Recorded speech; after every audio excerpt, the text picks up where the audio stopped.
pessoal. Aqui é o professor Caio, coordenador do curso de Gestão Pública. Estou aqui com os nossos professores, Maria Cecília, Fernando e Lucas, e vamos conversar um pouquinho a respeito do plano plurianual, né, considerando a reforma tributária e os objetivos de desenvolvimento sustentável, já que estamos aí no período eleitoral, né, um período para refletir a respeito, para que nós possamos votar de forma consciente nos nossos representantes para os próximos anos. Então, vou pedir que os nossos professores se apresentem rapidamente para que nós possamos conversar um pouquinho sobre essas temáticas. Professora? Olá, tudo bem? Eu sou a professora Maria Cecília, tenho minha formação na área de Ciências Contábeis e mestrado na área de Educação. Trabalho com a área de mentorias contábeis, assessoria e já trabalhei junto à assessoria técnica parlamentar, junto à Assembleia Legislativa do Estado de São Paulo. Agradeço o convite, Caio, e fico muito honrada de estar aqui para a gente poder fazer esse bate-papo sobre essa questão tão importante para a sociedade como um todo. Olá, boa tarde a todos, né? É um prazer, Caio, estar aqui. Agradeço o convite, a composição da mesa com os colegas. Eu sou o professor Fernando, sou formado em Administração e Direito, com ênfase em Administração Pública, o meu curso. Atualmente trabalho na área empresarial, mas leciono também nas disciplinas de Finanças, dentro do curso de Gestão Pública na área de Planejamento Estratégico, e também agradeço o convite e sei que será uma tarde muito produtiva. Boa tarde a todos, eu sou o Lucas Maciel, também sou professor aqui da casa e também do IAD. Uma honra muito grande estar aqui, sou formado em Direito, professor também das áreas de negócio e coordenador do curso de Direito, e tenho certeza que podemos agregar muito para os nossos alunos e a todos que nos acompanham. Uma honra estar aqui. Muito obrigado, professores. Bom, para a gente começar um pouquinho da nossa conversa, da nossa discussão, é importante a gente entender o que é o plano plurianual, né, o PPA, tendo em vista que uma nova gestão irá assumir e precisa apresentar, né, um novo PPA no ano que vem. Então, eu gostaria que a professora Maria Cecília pudesse introduzir essa fala e nos dizer o que é o plano plurianual. Pois não. Bem, Caio, Fernando e Lucas, o plano plurianual, ele não é um planejamento que seja feito se quiser. O plano plurianual é uma lei. Tanto o plano plurianual, quanto a lei de diretrizes orçamentárias, quanto a lei orçamentária anual. As três leis, elas fazem parte do artigo 165 da Constituição Federal e é obrigatório que o Poder Executivo elabore. Só que o plano plurianual, ele é elaborado no primeiro ano que assume o Poder Executivo. Então, vamos dar aqui um exemplo. A nossa eleição agora, dia 6 de outubro, o candidato vencedor, a partir de 1º de janeiro de 2025, ele começa a exercer a sua função como prefeito municipal, só que ele já tem a obrigatoriedade de elaborar o plano plurianual, que será de 2025 a 2029, porque o plano plurianual, ele é uma lei e essa lei vale para 4 anos, é onde se estabelece as metas, os objetivos. 25% do que eu desejo a ser cumprido por ano. Então, em 2025, o Poder Executivo que estiver na gestão estará cumprindo o último ano do planejamento elaborado, do plano plurianual elaborado pelo Poder Executivo da atual gestão. Agora, ele fará esse plano, mandará para o Poder Legislativo dar a sua outorga, validar, até 31 de agosto. E a partir de 1º de janeiro de 2026, esse plano tem que começar a ser executado. Mas é importante a gente ter ciência que o plano não é algo que se faz e não se cumpra, porque ele é lei. Então, e ele serve para dar as metas. Então, normalmente, nós colocamos assim, o que você deseja ao final do seu mandato? E o próximo ano, que talvez você não esteja no mandato, qual o modelo de cidade que você deseja, qual o modelo de estado, qual o modelo de país. Então é o plano, é o seu objetivo. E seria como cumprir 25% para cada ano de gestão. Então o plano plurianual, ele traça as metas, ele dá a condição de que o Poder Executivo venha após, estabelecendo quais serão as diretrizes, a etapa que ele vai cumprir para cada 1/4 de ano que estiver sendo elaborado, 1/4 das metas que estarão sendo elaboradas por ano, e na sequência vem a lei orçamentária dizendo quanto de recurso ele precisa para que aquele planejamento possa ser elaborado. Então, o plano plurianual é um instrumento de essência hoje na gestão pública. Então, saber como ele deve ser feito, como qual o impacto que ele tem, é essencial a todo candidato que esteja no pleito eleitoral 2024. Perfeito, professora, ótima explicação. Entendemos que esse planejamento ele precisa ser estratégico, né, professor Fernando? Qual a importância, né, desse planejamento estratégico e como que ele está integrado com o PPA que deve ser apresentado pela gestão no ano que vem? Perfeito. Então, Caio, na esteira do que a professora Maria Cecília colocou, o planejamento estratégico, na verdade, é relacionado a essa ideia de longo prazo. Então, o plano plurianual, nessa sistematização do que é longo prazo, quando a gente fala em planejamento estratégico, a gente entende que nós precisamos elencar missão, visão, o que aquele governo quer para o longo prazo, quais os objetivos estratégicos, né, que ele precisa cumprir, que ele precisa ter chegado até o final desses 4 anos, né? Então, o planejamento estratégico, na verdade, ele entra nessa ideia do plano plurianual quando a gente pensa em otimizar recursos, em alocar corretamente, né, para que a gente possa fazer a correta distribuição de principalmente verbas orçamentárias e assim chegar nos objetivos que foram traçados, né? Então, o que a gente percebe hoje é que são muitas propostas vãs, né? Falta de propostas por parte dos candidatos, quando a gente observa ali o que você quer fazer.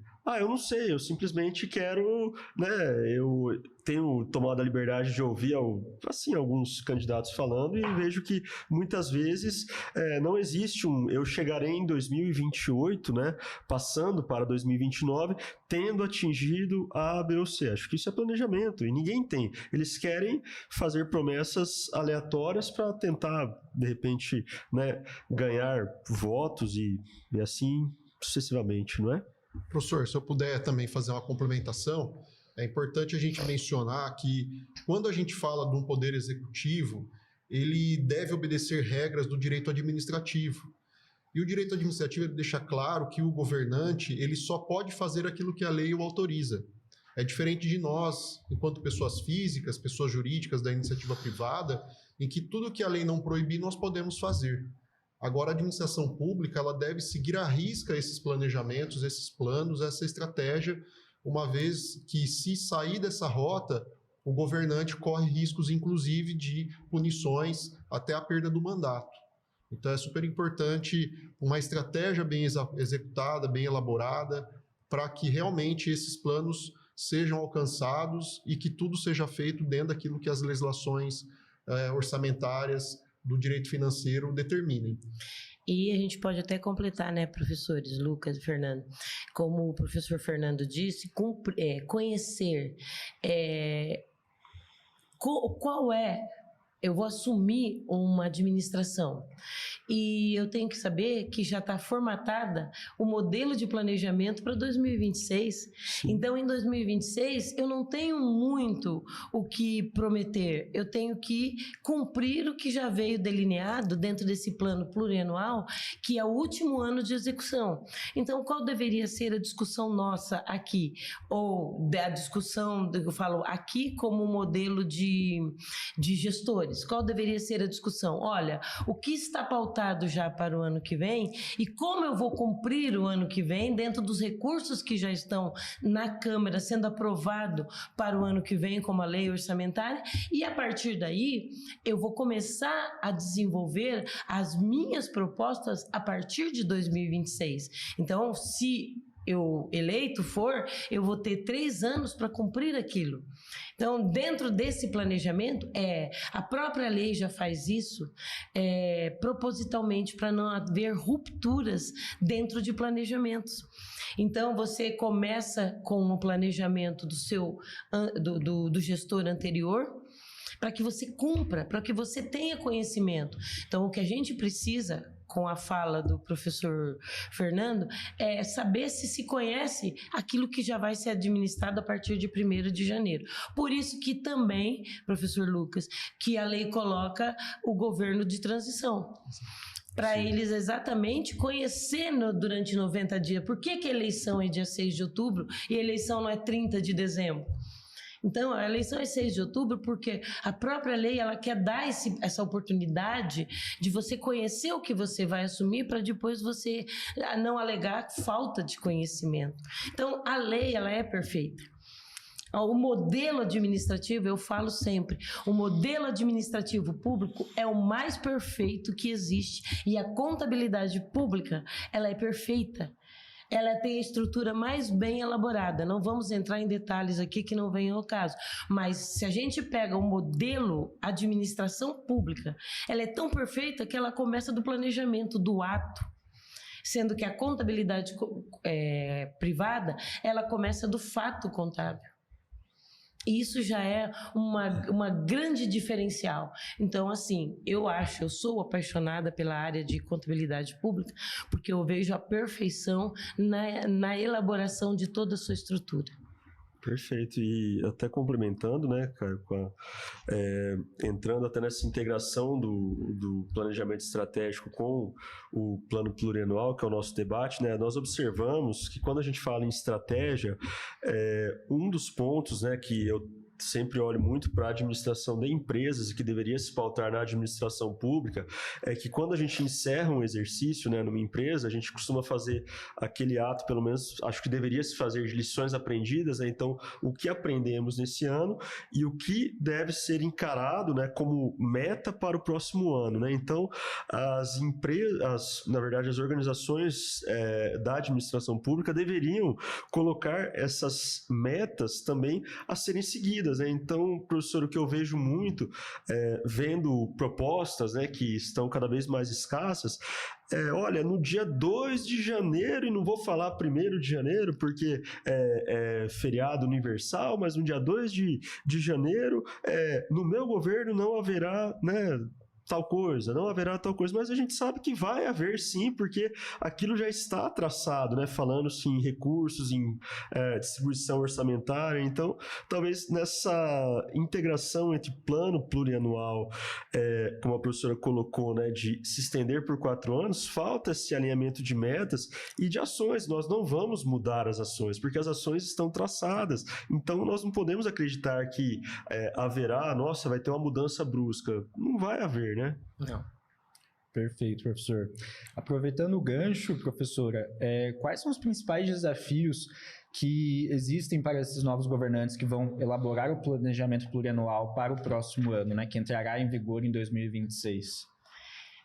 Bom, com relação a isso, os desafios serão enormes, porque eles vão chegar com uma reforma tributária sendo aprovada ou já aprovada pelo Senado. A gente não pode dizer que ela já está, né? A emenda constitucional 132 de 2023 já está no Senado, está sob avaliação das comissões do Senado, porque a sociedade civil está em reuniões constantes com o Senado atualmente. A gente acompanha pela página do Senado que eles vêm fazendo reuniões com lideranças da área de turismo, da área do Simples Nacional, da área de serviços, das empresas prestadoras, a questão do ICMS, do ISS.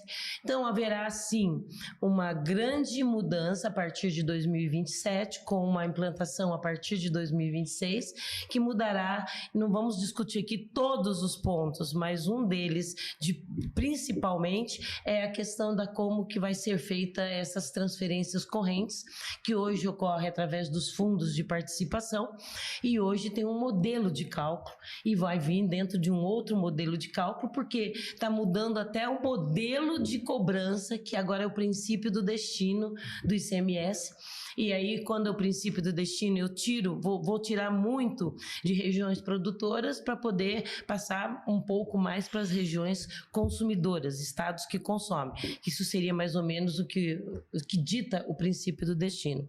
Então, assim, Caio, falar qual vai ser realmente o impacto, não sabemos direito, mas nós que estamos acompanhando toda essa estrutura da reforma tributária, e além da reforma tributária, a gente pode abrir aqui um parêntese, depois o professor Lucas, que vem trabalhando bastante com isso, fazer uma pontuação na sequência, um apontamento na sequência com relação aos objetivos do desenvolvimento sustentável, porque esse novo gestor, ele sabe que o que está em pauta para ele, que ele está desenvolvendo, o modelo do PPA não servirá mais.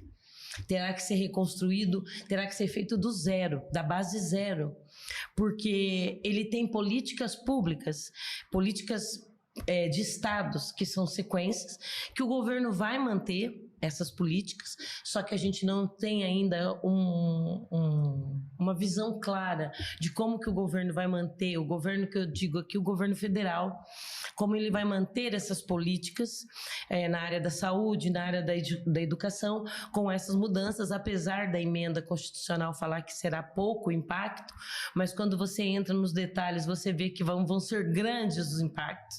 Então, esse gestor, ele tem que chegar consciente de que ele vai pegar, a partir de 2026, uma nova estrutura administrativa. E, para isso, ele vai necessitar, sim, de uma equipe altamente qualificada dentro da instituição, acompanhando toda a elaboração. Ele não poderá mais ser feito um PPA, isso já é uma discussão pública, feita por todos, que o PPA não poderá mais ser feito como um documento interno do administrador público. Ele vai precisar trazer isso para a sociedade civil, ele vai precisar trazer isso junto a profissionais qualificados, então ele vai precisar, sim, de uma equipe para que ele possa desenvolver esse PPA. E o tempo é curto, porque ele tem que mandar até 31 de agosto esse PPA para ser aprovado pelo Poder Legislativo.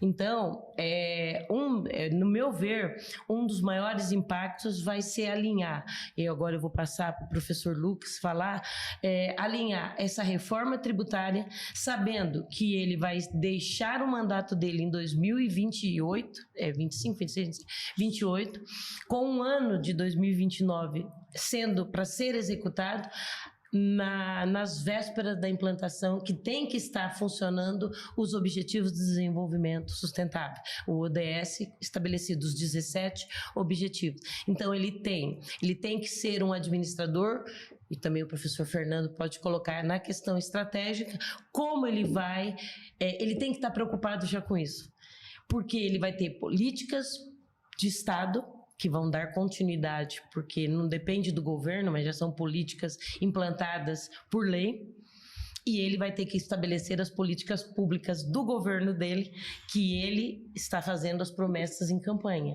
Então, ele tem aí um problema, que a gente vou chamar aqui de um problema, mas ele vai ter que pensar nisso com equipe qualificada.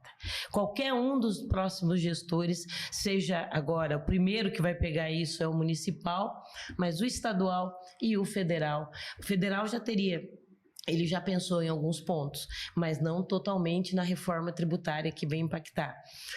E moldar para o início essas questões. Então, deixar bem claro, o primeiro PPA, dentro dessa nova visão de país que nós vamos enfrentar, nos municípios, nos 5.000 e poucos municípios que existem no país, é a elaboração profissional do PPA, olhando o que está, mas já pensando que tem que ser feito um novo modelo. Perfeito, professora. Você citou sobre a reforma tributária, né, que já é algo que nós estamos escutando há muito tempo, né, e que está chegando aí o prazo, né, que finalmente ela vai entrar em vigor. E gostaria que o professor Lucas explicasse um pouco para a gente o que vai mudar agora com a reforma tributária e quando que ela realmente começa a valer. Bom, a professora já deu uma ótima base, né, do que é a reforma tributária, e pegando essa fala da professora, me veio à cabeça aqui a questão de que nós vamos trocar o pneu com o carro andando. Isso, né? perfeito. Então a gente vai ter que realmente repensar muita coisa, e esses profissionais, todos nós envolvidos, seremos personagens importantes. Então todos os nossos alunos que estão aí em formação, os nossos egressos, todos os profissionais de todas essas áreas de negócios, do direito, da administração, economistas, contabilidade, administração, gestão pública, todos serão impactados e temos que estudar, porque realmente é uma mudança que não é simples. Ela muda, é uma reforma do consumo, mas ela é uma mudança que acaba impactando em tudo, até porque ela não só impacta nisso, mas em outros tributos que não é o objetivo aqui hoje falar, mas ela também vai impactar no IPVA, também vai impactar no ITCMD, que são tributos relevantes e principalmente tributos que têm uma significância muito grande em planejamento. Então, todos esses pontos eles vão impactar não só a administração pública, mas também vão impactar no consumidor e vão impactar também em todo o setor produtivo, seja enquanto indústria, seja enquanto produtor rural, seja enquanto intermediários, os supermercados, todo mundo vai ser impactado. Então, o grande ponto de mudança dessa reforma tributária, a bandeira levantada por essa reforma é a simplificação do nosso sistema, o que é uma situação tanto quanto delicada, porque a gente já vinha com essa mesma bandeira para o Simples Nacional desde os anos 90, alterada nos anos 2000, com a introdução do Simples Nacional, saindo do Simples Federal, e a ideia também era simplificação. E o que a gente observa na prática é que o Simples não é nada simples. Né? Então, essa reforma ela já começa com uma pegadinha, no sentido de que é uma bandeira da simplificação. O que acontece é que a gente vê que, ainda que seja realmente para simplificar, nós vamos estar, ao mesmo tempo, com dois sistemas funcionando. E isso já torna o sistema um tanto quanto complexo. Nós vamos ter que rodar dois sistemas simultaneamente. E o principal ponto de reforma que nós vamos ter aqui é a questão da introdução do IVA dual. E isso já é uma situação um tanto quanto peculiar do nosso sistema, porque a grande maioria dos países, eles adotam o sistema do IVA, mas não essa ideia do IVA dual. Aqui, a gente, para tentar agradar todos os lados, a gente teve que segregar essa reforma em duas partes, exatamente pelo nosso modelo federativo. Então, para não cair numa inconstitucionalidade, os nossos legisladores tiveram que fazer uma emenda constitucional adequando esse IVA ao modelo brasileiro. Por isso que a gente já criou uma primeira jabuticaba aí. Então, a gente tem um IVA que é federal, e nós vamos ter um IVA que é dos estados e municípios. Então, ele vai ser arrecadado pela União, por meio do comitê gestor, que vai redistribuir esse dinheiro. Então, o que basicamente nós vamos ter? A gente vai tirar PIS/COFINS e vamos criar a CBS. Então, a gente vai deixar gradualmente de existir PIS/COFINS e vamos transformá-lo numa CBS, que é a Contribuição sobre Bens e Serviços. A ideia é tentar universalizar mais toda a base dessa contribuição e também a criação do IBS, que ele vem em substituição ao ICMS, que até então estadual, e ao ISS-QN, até então municipal. Então, agora nós vamos ter essa base alterada e também nós vamos ter uma mudança do IPI para que nós tenhamos aí um imposto seletivo, também chamado de imposto do pecado, né, o Sintex, né, que é aquele que, de certa forma, vai tributar todas aquelas situações em que não sejam benéficas ao meio ambiente ou à saúde humana. Né? Então, a gente vai contemplar basicamente cigarros, bebidas, né, produtos que tenham muito açúcar. Então, todos esses produtos, eles vão passar por essas mudanças de forma gradual. Como a professora Maria Cecília falou, a gente vai passar a ter gradualmente a introdução desses novos modelos tributários no consumo aqui no Brasil, para que a gente possa gradualmente ir alterando essas bases, principalmente por causa da questão da modificação do modelo para o destino. Agora, o fato é que para a administração pública, essa alteração ela vai demorar um pouco mais, ela vai ter um modelo de transição de 50 anos, exatamente porque muitos municípios e estados serão totalmente impactados, principalmente o estado de São Paulo, porque nós somos um estado que nós produzimos e mandamos produtos para todos os estados da federação. Então, para que não haja uma ruptura muito significativa, o modelo escolheu até 2078 para que essa mudança efetivamente aconteça. Então, a gente vai passar por essa alteração, claro, mantendo as bases do Simples Nacional, o que é uma outra discussão que a gente pode comentar em uma outra ocasião, e também mantendo a Zona Franca de Manaus. Então, tudo isso vai, ao mesmo tempo, estar acontecendo. Então, são mudanças bastante significativas, e a ideia é que o IBS e a CBS sejam introduzidas paulatinamente para que a gente possa depois ter, a partir de 2033, efetivamente a existência desse modelo tal qual aprovado pela emenda 132. Legal, professor. E quais são os impactos, né, na arrecadação dos municípios, pensando nessa reforma tributária que está se aproximando?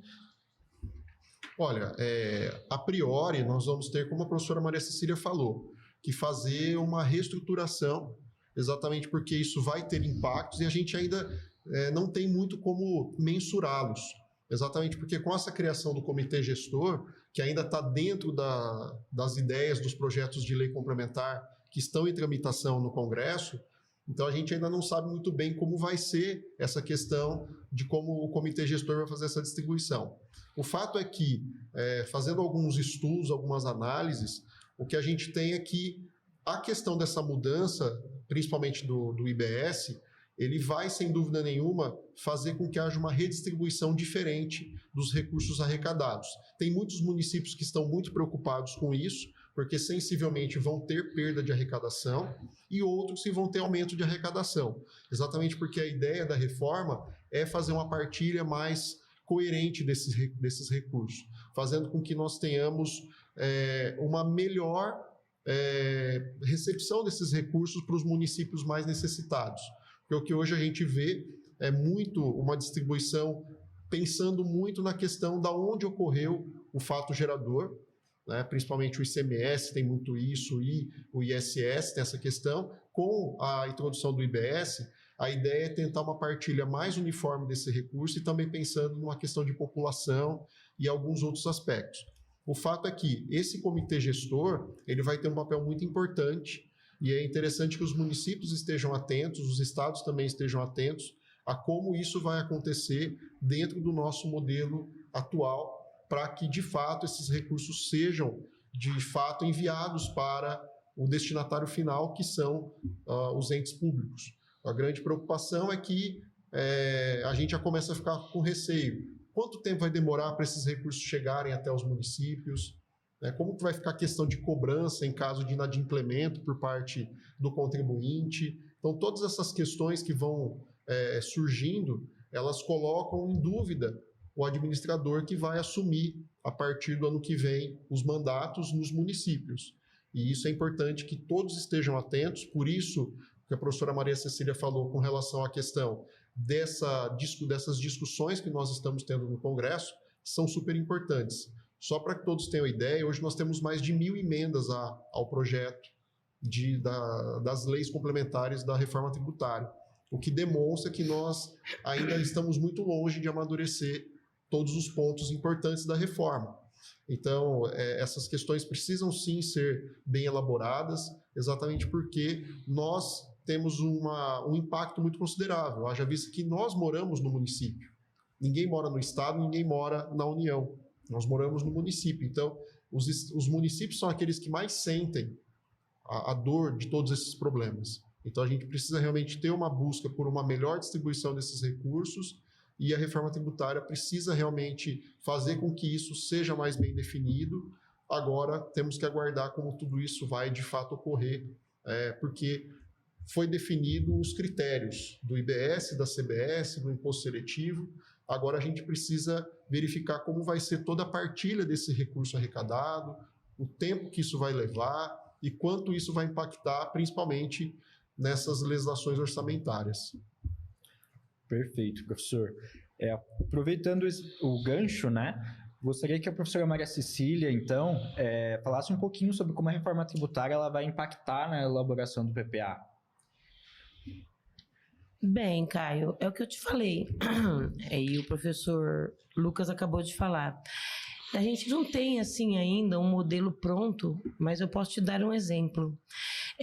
Na reforma tributária, caso eu esteja enganada, professor, o senhor me faça o apontamento. Pelo que eu entendi, hoje o nosso município, vamos colocar aqui Presidente Prudente, ele é 95% empresas prestadoras de serviço. E são empresas o prestador de serviço, ele faz a opção do regime tributário no lucro presumido. E aí, vamos colocar que hoje dá 8,5% de imposto, 5% de ISS, e aí ele cai nos 3,5% do lucro presumido entre o que o governo cobra. Então, hoje ele tem um recolhimento sobre o seu faturamento. É muito difícil, as pessoas falam, mas é o valor da minha receita. Não, é o valor da sua receita bruta. O governo, ele tributa o faturamento. E o faturamento é o total que você emitiu de notas, e não o que sobrou delas após você descontar seus impostos. Então, quando a gente fala que hoje uma prestadora de serviço, ele paga 8,5%.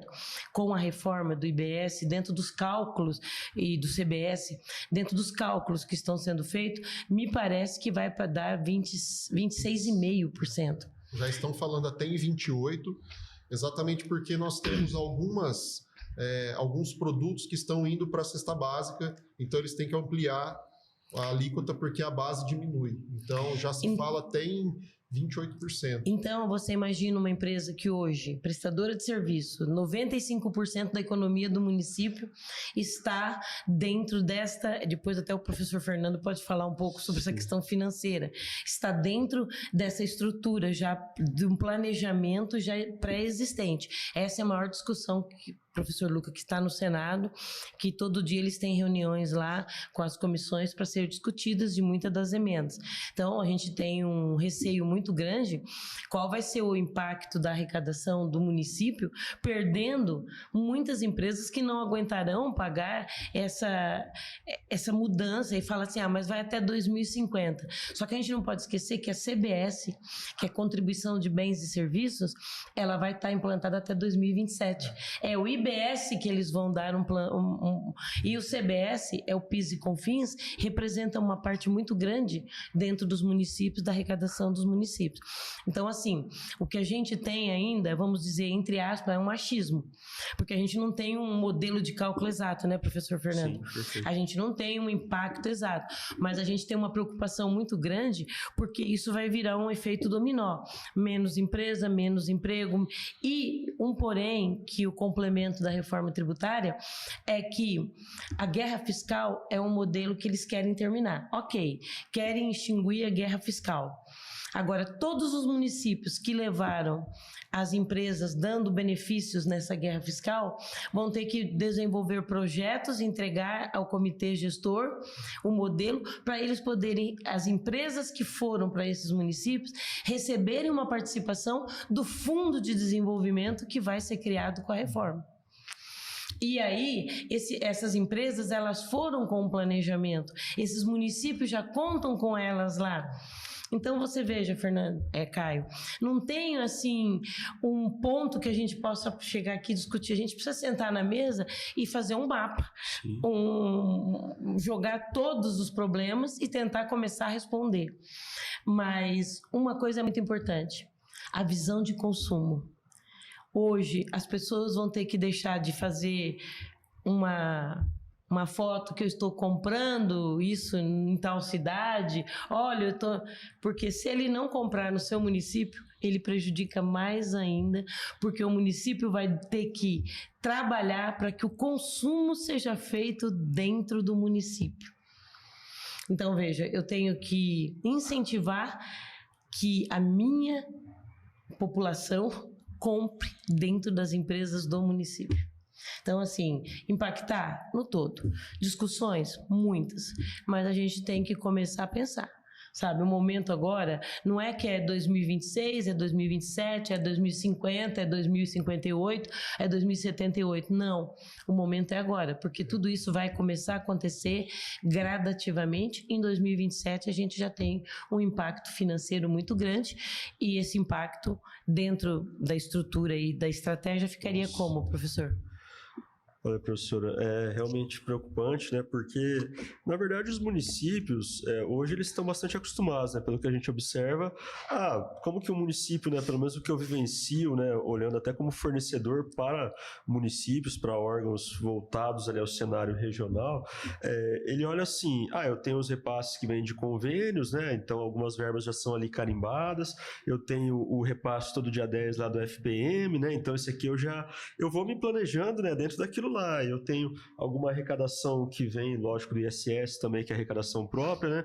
E como a gente observa na reforma tributária, o Lucas, né, muito de forma completa explicou, isso vai, né, sair, vai ter uma grande mudança, não só na esfera, né, nessa questão de olhar para a visão de consumo, mas também da gente olhar quem está arrecadando e como isso vem. Então, eu enxergo que, assim, hoje ele não conseguirá mais olhar da forma como ele vê todos os dias, por exemplo, IPTU. Eu tenho arrecadação ali, né, que vem todos aqueles dias que tem o carnezinho vencendo, então ele sabe que é boleto, vem um dia, 2 dias depois. E agora, como é que vai ser? Ele não vai conseguir. Aí se eu soltar um refis, né? Eu tô precisando de arrecadação ali, no final do ano sempre vem aquele refis. Ou ISS, né? Uma coisa que a gente observa, professora, essa desregulamentação do ISS, né? Então, eu vou em prudente hoje é 5% com base de cálculo, né, ali de 60%, né, deduz 40% de material. Mas eu vou ali em Machado, né, quer dizer, eu posso fazer uma caminhada ali em Machado, já mudou a regulamentação. Eu vou em Regente, já mudou. Então, assim, as empresas saem daqui, os condomínios, né, quantos condomínios saem daqui, vão ali para Machado para poder, condomínios eu falo, né, no caso, loteadoras que vão ali lançar os seus empreendimentos, porque na obra pagam um ISS, né, com uma base de cálculo diferenciada, e o município tem autonomia, ele consegue se planejar com aquele recurso. E a gente observa que agora tudo isso vai se alterar, né? Em 2027 está aí. O governo que está se candidatando hoje, ele já tem que olhar que em 2027 ele não vai olhar para FPM pingando todo dia 10 ali, né? Não vai olhar para o ISS, por exemplo. Uma outra coisa que a gente observa, trabalhando como eu tenho feito em municípios do Rio Grande do Norte, municípios do Maranhão, esses municípios, eles não têm arrecadação própria alguma. Então, o que eles fazem? ISS, 5%. Mas não tem nenhuma dedução do material? Não, é 5%. Tá, mas cadê o seu código tributário? Não existe. Não existe assim. Deve existir lá de 1900 e qualquer coisa, mas ninguém nunca nem viu o código tributário. Aqui é 5%. Se você não emitir dentro dos 5%, eles vão te multar, eles vão fazer sem fundamento nenhum. Isso até onde a gente vai parar, né? Então, eu tenho conversado, inclusive, com colegas contadores, né, que trabalham com a gente, dando algum suporte, eles falam, eu não sei o que pensar, porque como que isso vai funcionar daqui, a partir de 2027? O município vai arrecadar de que jeito?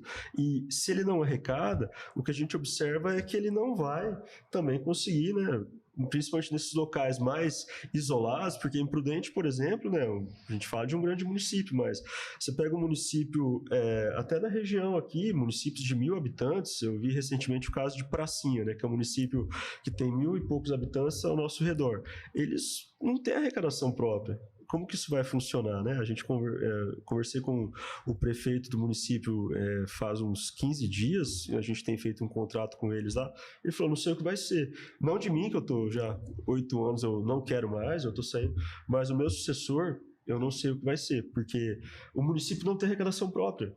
Ele vive de convênios, vive de repasses, porque não tem empresas, não tem nada. Então, Fernando, é até interessante que você falou, porque nós vamos ter que até repensar o modelo de criação de municípios. Sim. Porque não há critérios. Então, um município desse tamanho não poderia ser emancipado politicamente, né? Porque ele gera custos e ele não tem como se subsistência própria. Não. Então é uma situação muito delicada e os municípios de médio e grande porte, eles vão ter que começar a repensar os tributos que estão dentro da sua zona de administração. Dar um maior valor para o ITBI, um maior valor para o IPTU, até mesmo os tributos que, de certa forma, eles podem arrecadar por indiretamente por também autorização, por própria autorização da Constituição, como o ITR, que muitas vezes os municípios não fazem o convênio para poder arrecadar o ITR, sim, e é uma fatia interessante de arrecadação, que a própria Constituição fala pode ficar para o município, se ele assinar o convênio com a União. Então, todos esses pontos vão ser também importantes agora com a reforma, porque há que se ter uma preocupação também com a tributação, que muitas vezes fica em segundo plano. Para só colocar uma posição minha, eu tenho a gente conversa, né, na sala dos professores, conversa fora, há uma angústia em nós que temos que estamos acompanhando todo esse processo. Por que nos deixa angustiados? Porque nós não conseguimos passar esse problema para a população. Então, eu acho que dentro disso tudo, principalmente esse podcast que nós estamos fazendo aqui agora, esse bate-papo que vai fluindo, é muito, muito importante, porque, Caio e professores, eu acredito que o primeiro ponto é conscientizar a população sobre a questão tributária. As pessoas, elas não estão, a sociedade não está.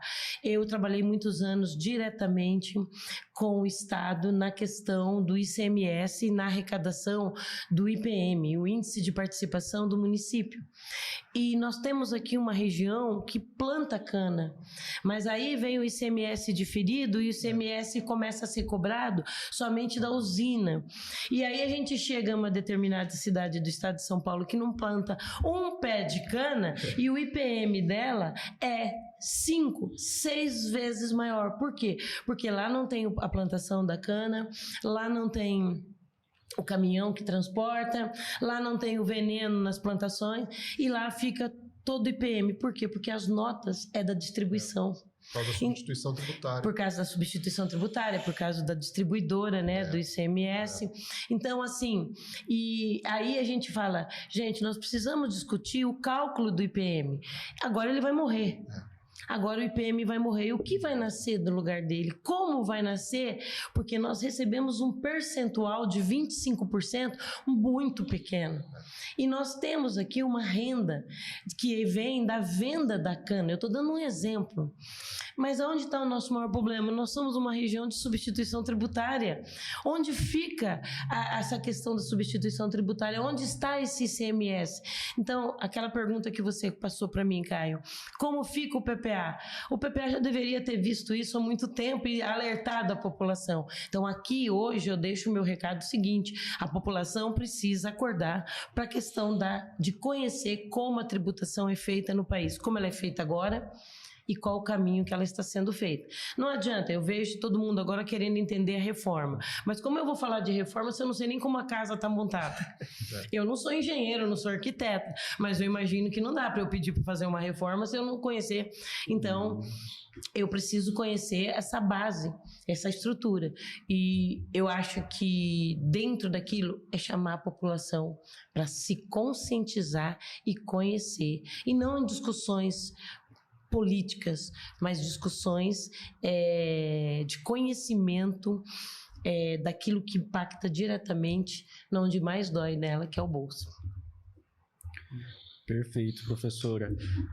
Lá no início, você pontuou uma outra questão também, né, além da reforma tributária, que está relacionado com o PPA, que a gente convida, né, a população também a refletir, que é a respeito dos Objetivos de Desenvolvimento Sustentável. Então, eu gostaria que você falasse um pouquinho, professora, né, e depois o professor Lucas também complementasse, sobre os principais desafios para entregar as metas de sustentabilidade nas políticas municipais. Bem, aí já vem a questão de você ter que equalizar dinheiro com as 17 ODSs, né? Que são várias, que cada uma tem o seu objetivo, de água, de meio ambiente, de pobreza. eu acho que a partir daí é o que eu falei também, a política pública de governo, mas uma política pública de governo dentro daquilo que o Fernando e o Lucas construíram, uma política pública de governo com base financeira e uma política pública de governo com sequência, tendo metas de começo, meio e fim, visão do que está sendo proposto, e isso dentro de uma participação, que eu já também falei, da sociedade. Ou seja, um acompanhamento do PPA. Então, assim, qual é? Eu não sei. Você sabe, Lucas, você sabe, Fernando, quais são os objetivos do desenvolvimento sustentável que estão mais impactados nas nossas regiões aqui? Eu não sei. Não. Eu não sei. E isso já não é uma coisa de um ano. Isso aqui já vem há vários anos, a ONU, e agora 2030 já está aí. Então, eu não posso dizer para você, Caio, eu não posso afirmar aqui qual é a política. Eu vejo que a gente tem políticas. Quando eu falo políticas públicas de governo, gente, de Estado, eu estou falando dessas políticas que já existem na área da educação, da saúde. Elas são sequência, porque elas já estão constitucionalizadas. E não adianta mudar o partido A ou o partido B, porque ela já é uma... Agora, eu posso ter políticas de governo que são estabelecidas dentro daquele projeto de governo, mas só que ela não pode morrer, se ela for boa, ela, como disse o professor Fernando, ela não pode morrer quando muda o governo. E aí essa ruptura que o Fernando falou, quer dizer, não há uma continuidade porque mudou o governo, mudou a minha posição, não quero mais essa, fecha, joga, a população fica ali olhando, cadê? Então, eu não sei, sinceridade, eu fiz um trabalho de orientação junto a um pessoal que estava fazendo, eu dei um suporte junto a um pessoal de fora de Presidente Prudente, com a empresa que está trabalhando com o ESG, né, que é Administração, Justiça, Meio Ambiente, Sustentabilidade, e a gente conseguiu constatar assim, a gente não consegue localizar na administração pública o caminho da ODS. Agora, eu não sei se ela precisa acontecer, não é eu querer. Eu acredito que o município vai ser penalizado se ele não alcançar. Então, quais são as principais metas aqui da região, da nossa região? Seria o meio ambiente? Seria o controle da pobreza? Seria a água? Eu não consigo desenhar isso, Caio. Então, assim, é o que eu digo, pegar o PPA que está e olhar o PPA que nós desejamos. E o que a população deseja? A população deseja desenvolvimento. Tá, então se ela deseja desenvolvimento, sobre qual âmbito? Ela deseja desenvolvimento através do emprego, que é que todo mundo mais fala. Nossa região tem perfil para a indústria? Não. Não tem, isso já está constatado. A nossa região, ela já foi comércio? Sim, foi comércio, mas hoje ela é a maior parte de serviço. Que nós temos aqui a formação, nós temos aqui... muitas empresas na área de serviço, não que a gente não tenha comércio, mas eu acredito, eu não tenho dados, tá? Se vocês aí, professores, tiverem dados, eu agradeço que me ajudem, mas eu acho que houve uma queda, né, que a gente tinha na questão do comércio e passamos a ter uma visibilidade maior na prestação de serviço. Perfeitamente. Então, essas empresas prestadoras de serviço, elas precisam do quê? Para que elas possam ter o desenvolvimento, para que elas possam injetar na economia mais recursos. Então, é um estudo que tem que ser feito e eu não sei. Eu peço aí até para o professor Lucas e o professor Fernando dar uma complementação, porque, sinceridade, o estudo que eu fiz, eu não vi as metas delineadas. Vou dar um exemplo para vocês entenderem. A questão da energia sustentável. Qual é o objetivo? Qual é o valor? Nós estamos numa região que hoje começou a primavera ontem e nós estamos com 40 graus lá fora. E chuva, sol... sabe, maluco, então, né? Qual é... as empresas, elas vão conseguir se manter, aquela que não tiver uma energia sustentável? Essa questão de veículos que todo mundo fala que tem que ser o elétrico, é compatível? Existe? Agora, o município não pode mais assumir benefícios próprios, porque o impacto dele vai ser muito grande. Então, fazer política pública prometendo benefícios não vai ser alcançado a finalização, não vai ser alcançado um resultado real, vai ficar na teoria. Mas, assim, nesse caso, né, professor, até eu vejo uma preocupação, né, porque é difícil as pessoas principalmente enxergarem os ODS, né, então o ODS está lá em cima, né, feitos pela ONU, até 2030 precisamos implementar, e se a gente sair na rua, acho que fizer uma pergunta, o que é o ODS, as pessoas não jamais... Vamos aqui o bichinho da visita. Exatamente, ou, né, acho que até como tem 3 letras, me parece uma extensão de arquivos, né, de computador, né, extensão do Windows, acho que até tem uma, pelo que eu andei verificando, mas assim, quando a gente observa propostas, né, eu acho que eu tenho feito esse exercício diariamente de olhar propostas de candidatos, por exemplo, né, porque a gente vai acabar votando neles, né, e quando a gente olha para propostas, os candidatos que estão vindo, eles simplesmente fazem as propostas, eu vou fazer aquilo que em tese me leve ao voto, né? Então eu vou propor saúde, educação e segurança. Eu não sei nem se isso está no ODS, né? Nós aqui conhecemos, sabemos que tem lá os ODS específicos, mas a gente não para pensar, né? O candidato não para pensar, e aí ele simplesmente, eu preciso então saúde, eu vou colocar lá, né, um posto de saúde, vou melhorar o atendimento na UPA, vou fazer isso, vou chegar no bairro aqui, e cadê, né, o atendimento ao ODS? Então, eu tenho, assim, grande receio que a gente não consiga mesmo unir a reforma tributária, né, aquilo que tange ao atingimento dos ODS, porque, na verdade, talvez quando aquele candidato que se eleger, ele entrar no governo, ele vai ter que lembrar que tinha um plano plurianual e que ele já não vai cumprir boa parte das promessas que ele fez, porque no primeiro ano ele já está travado ali. Aí, a partir do segundo ano, eu vou pensar ou ODS ou manter, né, aquilo que eu estou pleiteando, porque aquele candidato que supostamente vai assumir até como prefeito, ele vai ter aí depois daqui 4 anos um pleito de reeleição, então ele tem 3 para trabalhar. Eu assim vejo isso, até não é o nosso foco, mas a gente poderia pensar em uma mudança até no sistema eleitoral nosso, que já se discutiu.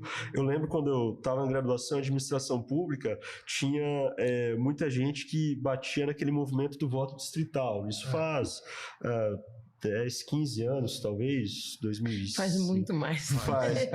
Não, assim, você discutiu, mas isso é antigo. Então, e nunca foi adiante, né? Não. A gente tenta e não consegue mudar. Não há interesse. Não há interesse, porque é igual se a gente voltasse para o voto indireto, né? Como acho que nós não vivenciamos, né, Lucas? Talvez a professora tenha vivenciado as eleições diretas, aquele movimento de 1985, e por que se nos parece assim tão mais inteligente, né? Um sistema de eleições indiretas ou até um outro regime, por que a gente continua? Porque é conveniente. Então a gente fica, né, o que é conveniente, a gente vai continuar votando no que é conveniente. E para nós, talvez o que é conveniente seria igual a professora colocou, gerar empregos, trazer indústrias para cá, porque eu vejo, né, regiões industrializadas onde existe uma arrecadação muito grande, né? Não só de tributos, mas você tem geração de empregos, é um outro cenário. Professores, o que eu posso agregar também nessa discussão é que o problema é muito maior do que a gente tentar encaixar as ODS dentro das ideias desse momento político de campanha municipal. Até porque, se a gente pensar numa questão de arrecadação, o nível de arrecadação que a União tem em relação a estados e municípios, ela é muito maior. Então, na verdade, esse tipo de plano, esse tipo de ação prática para o atingimento dos objetivos deveria ser algo de cima para baixo e ser uma política que faça com que o governo federal faça projetos, programas e vá levando essas ideias para os municípios e estados. E aí os estados e municípios vão conseguindo brechas financeiras para conseguir implementar isso de uma forma efetiva, porque os municípios por si só não vão conseguir. É como a ideia do enxugar gelo. Né? Você falou muito bem da questão. O prefeito ele promete o quê? Que ele vai colocar uma UBS 24 horas. Sim. Mas veja que a gente não está resolvendo o problema da prevenção, nós não estamos resolvendo o problema no início, a conscientização, né, a questão dos cuidados com a saúde básica, o saneamento. Né, a gente já está pensando no problema quando ele já existe. Né? As adolescentes que engravidam. com 14, 15 anos e saem da escola, e aí nós acabamos atingir aí 2 problemas da ODS, né, que é a questão da própria educação, que a criança não atinge, o adolescente não atinge, também a questão da formação da família, que acaba se deteriorando. Então, são fatores difíceis, né? Seria muito bom que a gente pudesse ter um ambiente para pensar sobre isso, mas infelizmente a gente ainda está engatinhando em coisas muito mais simples do que aquilo que a ODS Talvez porque, coloca. Né, a gente fique hoje refém dessa polarização esquerda-direita, dessa polarização política, ficamos, né, reféns ainda dessa centralização da União, como é o caso que a gente tem acompanhado. E né, que a reforma vai deixar mais centralizado. Orçamento secreto das emendas, a rubrica RP9 lá, porque, peraí, o recurso, ele não vem. Então, os prefeitos estão lá e não bater em Brasília porque eu não tenho recurso no município para fazer. É para ficar vinculado, né? É para ficar vinculado àquele deputado, àquele senador, àquele deputado estadual. Então, essa política, né, do coronelismo que ainda impera, a gente. Mas então, essa questão a gente pode responder da seguinte maneira: eu vou construir a UBS, mas ele vai construir o prédio. E aí é uma receita de capital para construir. A receita de capital, tudo bem, eu posso buscar junto ao governo do estado, eu posso buscar junto ao governo federal, que é o vínculo do deputado, do partido. Sim, ok, convênio, né? Mas o orçamento, ele pede que para você abrir um hospital, uma creche, uma UBS, qualquer item, você precisa fazer a estrutura orçamentária de como manter aquilo funcionando. Então, você precisa colocar ali dentro, vamos colocar aqui no exemplo de uma creche. Eu preciso de uma creche porque está faltando vagas para os alunos. Ok, tudo bem, você precisa da creche, mas qual é o perfil do município? Ele está envelhecendo? Porque eu vou construir uma creche, vou colocar ela para funcionar e tem um perfil de município que esteja envelhecendo.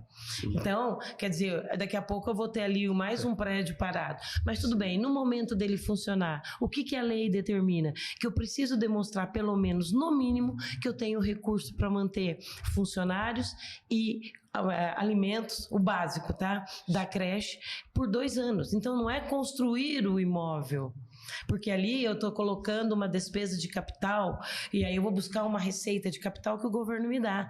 Mas e para manter aquela estrutura funcionando? Eu preciso de receita corrente. E de receita corrente, o governo vai me continuar me dando a mesma transferência. Eu vou ter que ir lá botar por dentro do meu município para poder pagar aquele funcionário, para poder colocar aquele alimento. Mas ali tem um Fundeb. O Fundeb pode ter dinheiro do Fundeb sobrando, mas eu não posso comprar X e Y se não tiver no Fundeb. Então, a população, eu volto a falar, gente, eu trabalhei e eu vejo assim, há muitas questões a serem discutidas sim, mas o principal de tudo isso é a conscientização da nossa sociedade. A nossa sociedade precisa se dedicar 5 minutos a mais do seu dia. Olha, 5 minutos a mais do seu dia, não na discussão, como você colocou, partidária, mas 5 minutos a mais na estruturação do que está na gestão. Então eu falo assim, o seu voto é a ação ordinária que você está dando para alguém que vai te representar. Ação ordinária é o direito ao voto. Então eu estou deixando alguém ir votar por mim dentro daquilo que me pertence, que é a riqueza do município que eu vivo, que é a riqueza do estado. Então o voto hoje, ele precisa da conscientização. Ele não é uma moeda de troca, ele tem muita. Então a conscientização, ela parte da educação. Ela parte do conhecimento, ela parte de buscar entender como que isso está estruturado. Então, assim, muitas vezes a discussão fica chata, não é isso que eu quero falar. Sabe, vem você de novo com esse assunto. Mas não é assim que funciona. Não é assim que funciona, mas é assim que tem que funcionar. E é isso que eu acho que é importante esse debate nosso aqui, esse bate-papo. Nós temos que conscientizar a nossa sociedade que ela tem que participar. E para concluir a minha ideia aqui, dentro de tudo que vai acontecer daqui para frente, uma união do Legislativo e Executivo caminhando de forma consciente junta. Não adianta um Legislativo lá para fazer uma fiscalização. Não, eu preciso de um legislativo que esteja participando dia a dia da gestão pública, acompanhando as metas, prestando conta à sociedade, já que ele é minha porta de entrada dentro da administração pública, ele tem que conhecer sim o que ele vai legislar. Então ele tem que pegar o PPA, chegar e falar, o PPA é esse, olha, nós temos tanto de receita, olha, se ele não entende, então que o legislativo busque profissionais que entendam e que possam explicar de forma tranquila para a sociedade como isso e fazer um acompanhamento. Respondendo uma parte da pergunta que o Caio falou. Nós precisamos de transparência no acompanhamento das metas, Fernando, que estão dentro do PPA. O PPA acaba ficando um documento esquecido, publicado no Diário Oficial. E aí, de vez em quando vem aquelas notificações do Tribunal de Contas, porque algum índice não está sendo acompanhado. Aí que ele surge como notícia, quando era para ser notícia diariamente. Aproveitando o gancho, professora, você falou bastante sobre a conscientização, né, da população, da sociedade em relação à elaboração do PPA e ao acompanhamento, né, do desenvolvimento, dos objetivos de desenvolvimento sustentável. Então o Lucas poderia falar um pouquinho para a gente sobre como que esses candidatos eles podem promover que a sociedade esteja presente no momento dessa estruturação, da elaboração do PPA do seu município. Eu acho que o principal ponto, professor Caio, é a mudança de paradigma que nós estamos tanto falando. Infelizmente hoje as pessoas elas acham que o voto ele nem é mais um dever. Ele é algo que já ficou... eu nem vou votar, eu pago uma multa e nem vou. É tudo a mesma coisa, não vai mudar nada. E as pessoas acabam esquecendo da importância que é a participação popular. E muitas vezes, quando nós falamos nessas leis orçamentárias que o direito financeiro coloca, que a Constituição impõe, a participação popular ela é condição para a aprovação delas. E às vezes o que a gente observa é que as pessoas não comparecem, elas não fazem apontamentos, elas não... elas nem sabem que existe.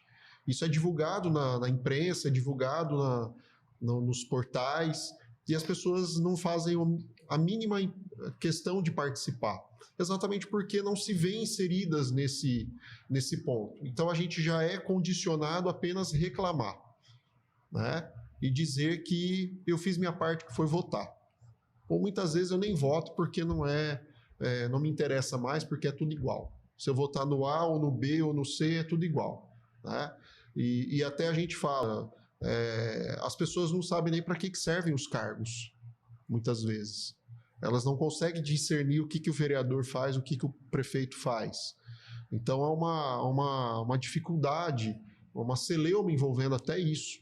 Então, a gente precisa realmente de mudar a educação da cidadania, as pessoas precisam ser inseridas nisso, e eu acredito que os nossos governantes, e quando eu falo governantes, os nossos representantes do Poder Executivo e também o Legislativo, normalmente eles são formados por leigos. Eles não têm formação contábil, eles não têm formação em administração, não têm formação em gestão pública, em direito, mas o que é importante é o que a professora Maria Cecília falou, é estar cercados de pessoas confiáveis e conhecedoras dessa realidade. E que haja realmente uma ponte entre o legislativo e o executivo, porque senão isso vai gerar depois reflexos no cumprimento das obrigações que já estão previstas no PPA, também um mau uso do recurso e podendo até gerar uma situação depois de perda do mandato, com o prefeito saindo, várias ações civis que são propostas e que ficam se arrastando por anos. Então é um movimento que tem que acontecer que infelizmente não é simples. A gente precisa realmente mudar esses paradigmas e fazer com que as pessoas entendam que elas são parte desse mecanismo, elas são uma peça para esse mecanismo rodar. E não apenas alguém que figura só como aquele eleitor que vai lá na urna e aperta o botão e vota. Então isso falta efetivamente, porque as pessoas hoje estão inebriadas, né, com a questão da rede social, né? A gente fica só nessas questões aí, hoje está em voga a questão do bet, né?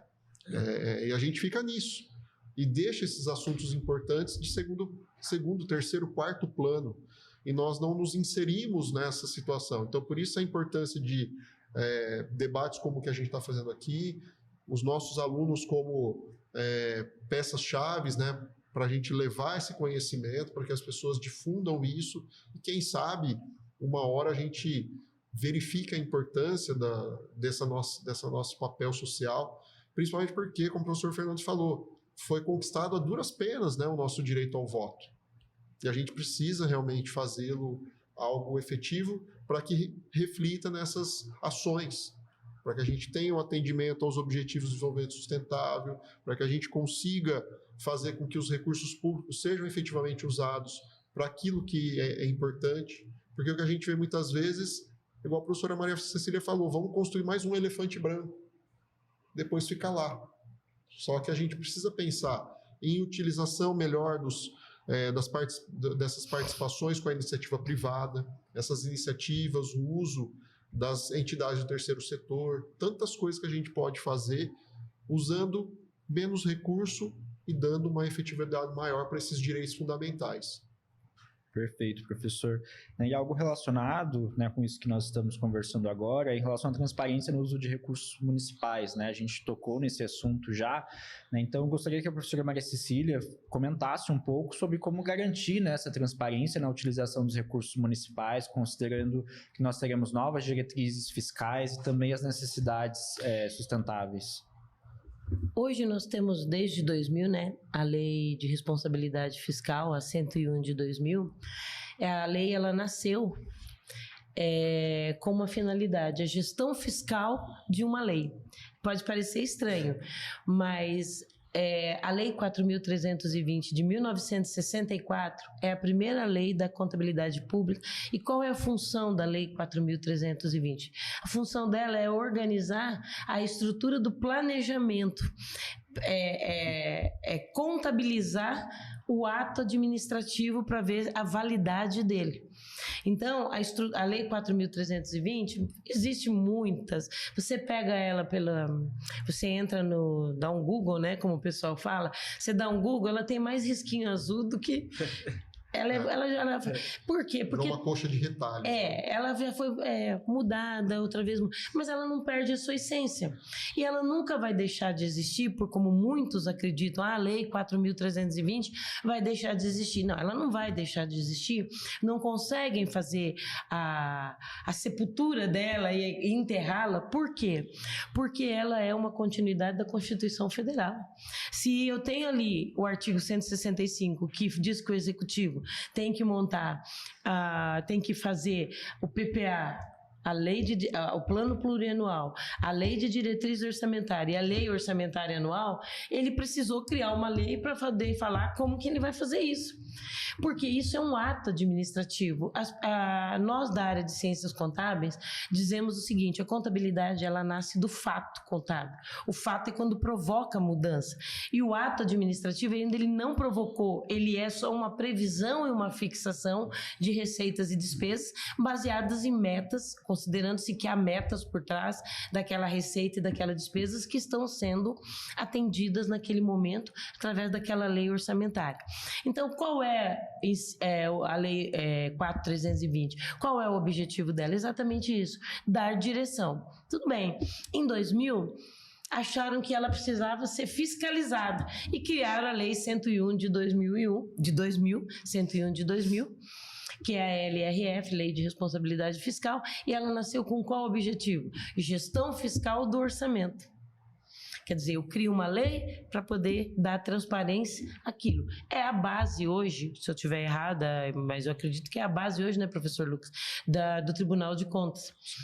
É a base que ele usa para poder estar controlando, fazendo a auditoria das contas das gestões municipal ou estadual, falando do Tribunal de Contas do Estado.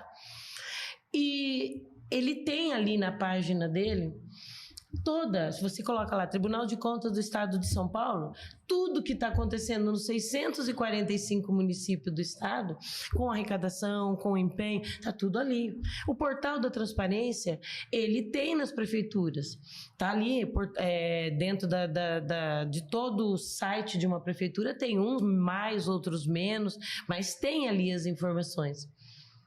Mas como ler? Como interpretar? É muito complexo. A complexidade das informações. Você abre, você tem anexo 12 da Lei 4.320, norma brasileira de contabilidade. Aí a população olha todo aquele monte, ela abre, tem um ali que tem 15 mil informação, o outro tem 300 páginas. Desiste. Falta interesse? Não. Posso até ter tentado chegar ali, mas faltou conhecimento para que eu pudesse entender aquele portal da transparência e as informações.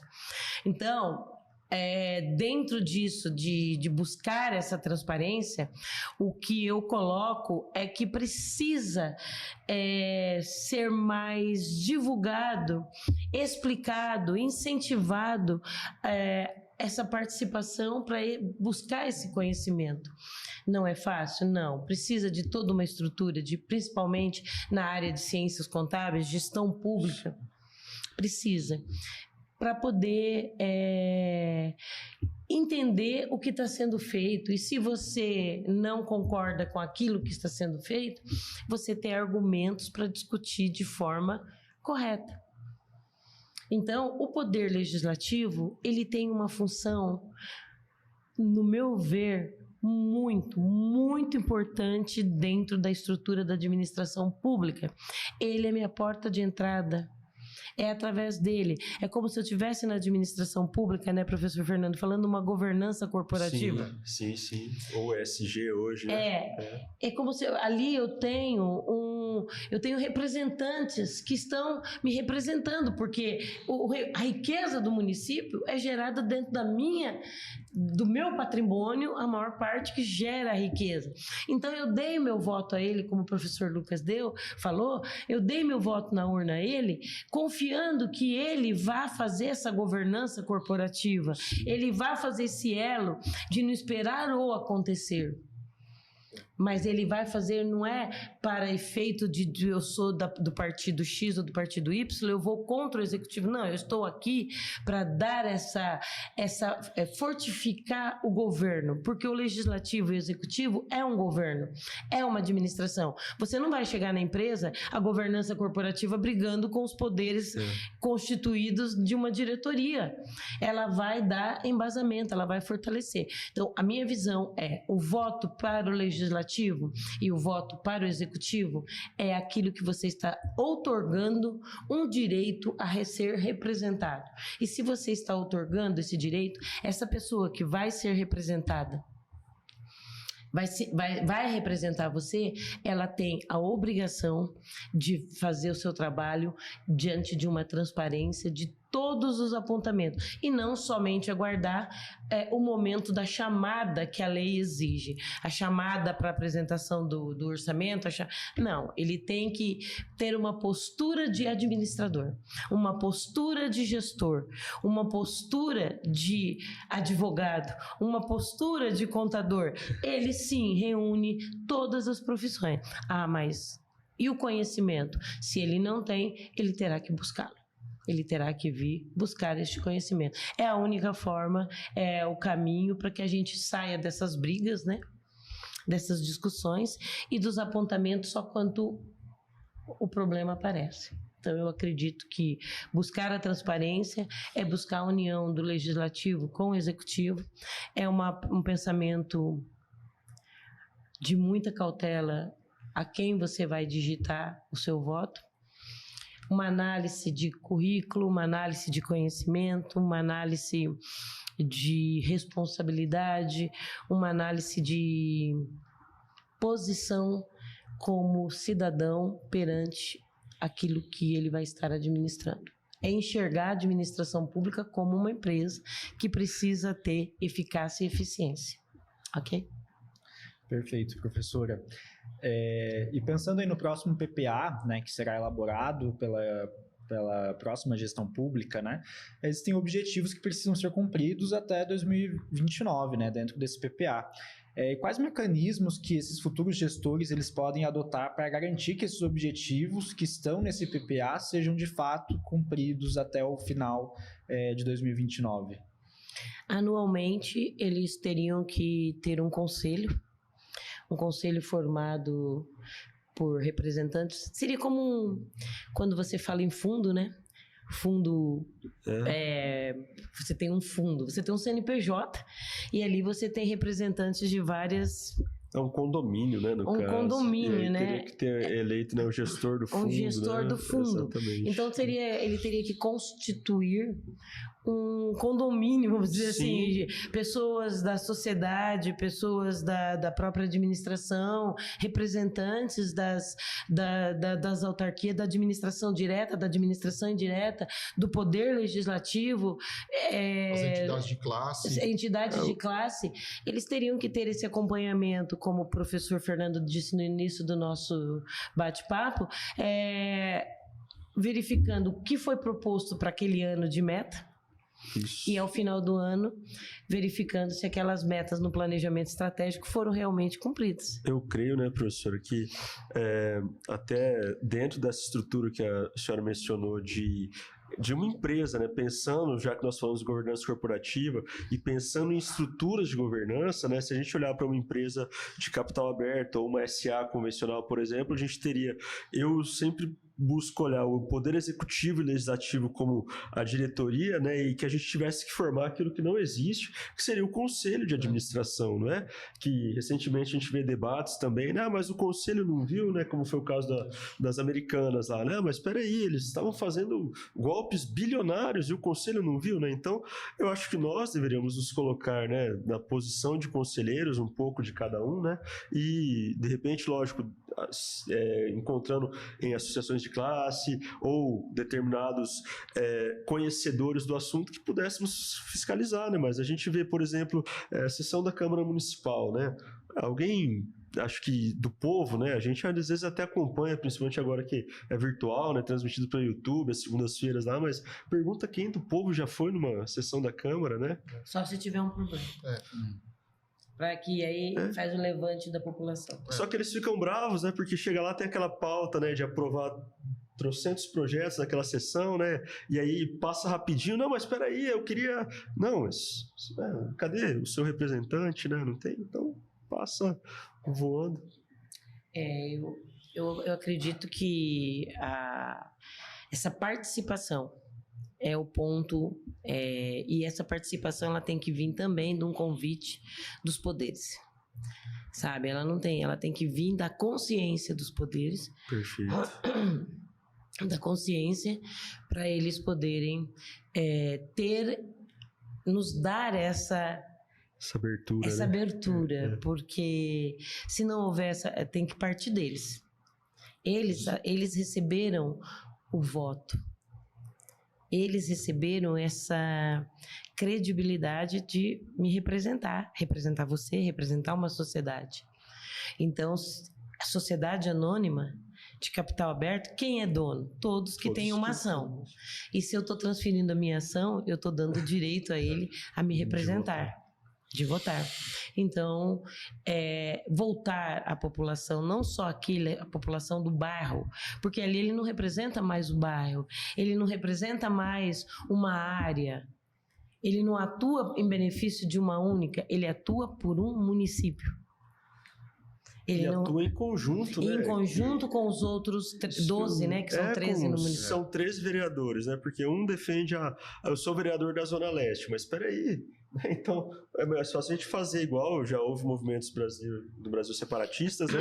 Vamos separar, então, o município, fatiar cada um, porque não dá, eles falam assim, eu vou defender os interesses da determinado bairro, né? Tá, sozinho, né? Que jeito. E os que não conhecerem terem humildade de criar este conselho, conscientizar a população da importância de ter este conselho.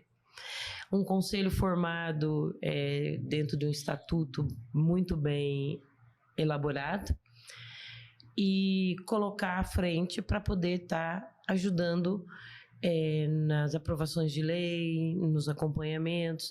Então, seria um conselho gestor mesmo, dentro da esfera, seja legislativa ou do Poder Executivo. Aí tem que ver, ou entre os dois, né? Com trâmite entre os dois poderes. Perfeito. Perfeito, professores.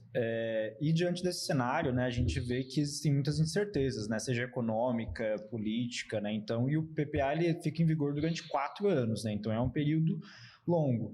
Então eu gostaria que o professor Fernando falasse um pouquinho como planejar essas políticas de longo prazo, considerando essas incertezas que nós podemos vivenciar, né, nos próximos 4 anos. Na verdade, dentro até dessa área da estratégia, se a gente pensar em corporações, uma disciplina que nunca se deu muita atenção, mas que hoje, principalmente depois da pandemia e em novos cenários, a gente tem ouvido falar muito é a gestão de riscos ou gestão de crises, né? Então, até naquele momento lá do 8 de janeiro, né, de 2023, falaram a gabinete de gestão de crise e tal, mas não é aquilo, né? Na verdade, a gente deveria pensar, eu acho que até se voltássemos um pouquinho para a estatística, né, que não que a gente vá fazer isso matematicamente falando, mas eu traço uma meta. Mas e se eu me desviar para aquém daquela meta ou para, quem sabe, né, se for positivo, além daquela meta? Então, eu deveria ter uma gestão de riscos, né, que me mostrasse, porque até os nossos alunos, né, quando a gente vai falar, acho que a professora Maria Cecília vivencia também aquela ideia do risco e retorno, né, quando a gente vai falar aí das finanças, da contabilidade, aí o aluno sempre acha que risco é algo ruim, né, Lucas? Mas, você vai andar de bicicleta, você corre o risco de cair. Tá. Tudo bem, isso é um risco ruim, mas você corre o risco de fazer um tempo menor do que você previu, isso também é risco, não é? Então, e a gente fala, quanto maior o risco, maior o retorno. Por que eu não deva correr risco? Às vezes, a gente deveria ter gestores que corressem riscos, né? Mas o risco positivo, é aquele risco que a gente pudesse atingir. Se eu, de repente, arrecadar mais, e se eu conseguir algo positivo, e se uma empresa me procurar? Eu tenho acompanhado muito, né, o trabalho do secretário de Desenvolvimento Econômico do Estado, né? Não sei se a professora tem visto, né, mas na Fiesp tem tido alguns movimentos, né, de empresários da sociedade civil prudentina que estão se organizando para tentar fazer o quê? Fomentar um grupo de discussão que possa trazer melhorias, né? Porque senão a gente vai ficar fadado aí a sempre ser um setor primário predominante, né, ou setor de serviços. As indústrias vão, como a gente já debateu, ficando aquém. E em alguns momentos, né, eu tive lá recentemente no encontro, acho que foi dia 30, 31 de julho, que o secretário veio o Banco de Desenvolvimento Econômico do Estado, lá, né, o Desenvolve SP. E eu falo para vocês que eu não sabia que existia. Não sei se os professores sabem, mas tem um banco, né, que eu particularmente até tendo uma atuação dentro de um cenário empresarial, não sabia que existia. E aí parei para conversar, puxa vida, você, né, existe, legal. Sim, aí depois eles ficaram com o meu contato, semana retrasada fizeram um contato, olha, a gente está aqui para coletar propostas. Puxa vida, que legal. Então,